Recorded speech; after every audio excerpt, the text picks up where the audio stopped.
आज दिनांक 3/8/2020। मैं के मीना राज से आचार्य राजनीति विज्ञान राजकीय महाविद्यालय बांदीकुई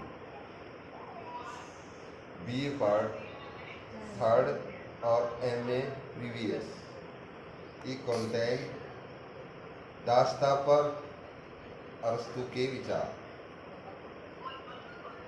अरस्तु के समय दास्ता के संबंध में दो प्रकार की विचारधारा प्रचलित थी। एक थी सोफिस्टवादियों की विचारधारा, जो दास्ता को अप्राकृतिक, अनैतिक, तुच्छ और त्याज्य संस्था के रूप में समझती थी। दूसरी विचारधारा उन ग्रीक विचारकों की थी जो यूनानी सभ्यता को पूर्णतः दास प्रथा पर आधारित मानते थे। इस प्रकार अरस्तु ने ग्रीक विचारकों के समान दास्ता का चित्रण किया। उसने अपनी पुस्तक पॉलिटिक्स में दास्ता का विस्तृत चित्रण किया। अरस्तु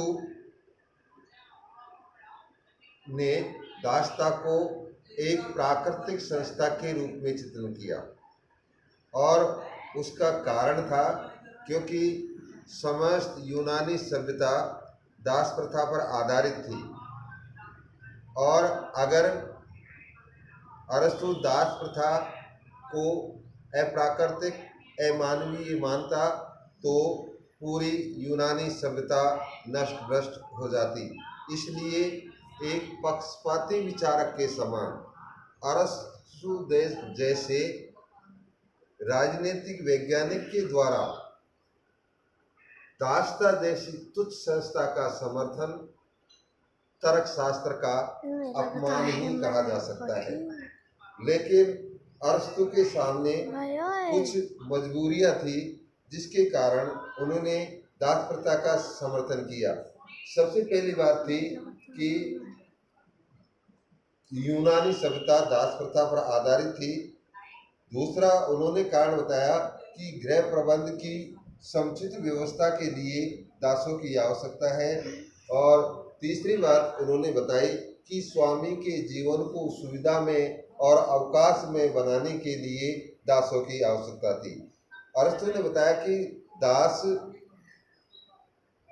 दास्ता स्वामी और दास दोनों के लिए उपयोगी संस्था है, क्योंकि स्वामी के लिए तो इसलिए उपयोगी है कि स्वामी का जीवन अवकाश में, सुविधा में और नागरिकता के समुचित कर्तव्यों को निभाने का अवसर प्रदान करती है। और दासों के लिए दास प्रथा इसलिए उपयोगी थी क्योंकि स्वामी के संपर्क में रहने से दास विवेक की थोड़ी झलक समझ सकते थे।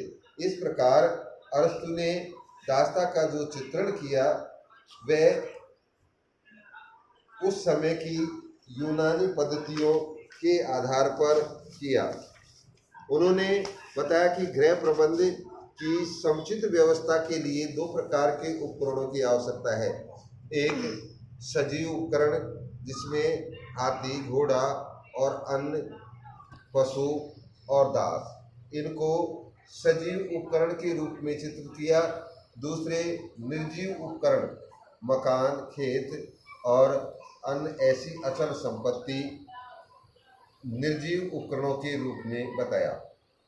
अरस्तु ने दास्ता की परिभाषित करते हुए बताया कि निर्जीव उपकरणों का प्रयोग सजीव उपकरणों के लिए किया जाता है। इसलिए दास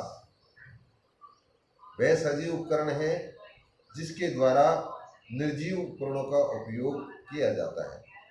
अरस्तु दास्ता को एक प्राकृतिक संस्था के रूप में मानते थे कि प्रकृति ने ही स्वामी और दास बनाया है। स्वामी के पास विवेक है, ज्ञान है, नागरिकता उसको प्राप्त है, नागरिकता के कर्तव्यों को समुचित निष्पादन करने की उसके पास शक्ति है।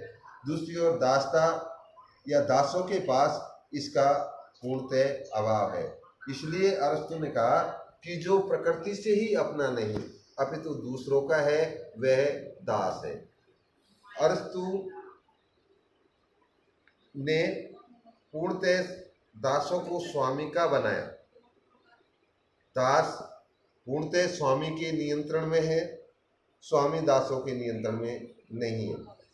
अरस्तु ने कहा कि जो कोई व्यक्ति प्रकृति से ही अपना नहीं अपितु दूसरों का है, प्रकृति से दास है, व्यक्ति